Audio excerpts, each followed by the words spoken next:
জন্মদাতা পিতা ছাড়া কাউকে কি বাবা বলা যাবে? অনেকেই বলে না, কাউকে বাবা বলা যাবে না।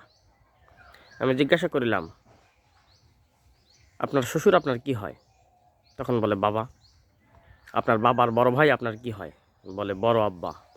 আপনার দাদার বাপ আপনার কি হয়?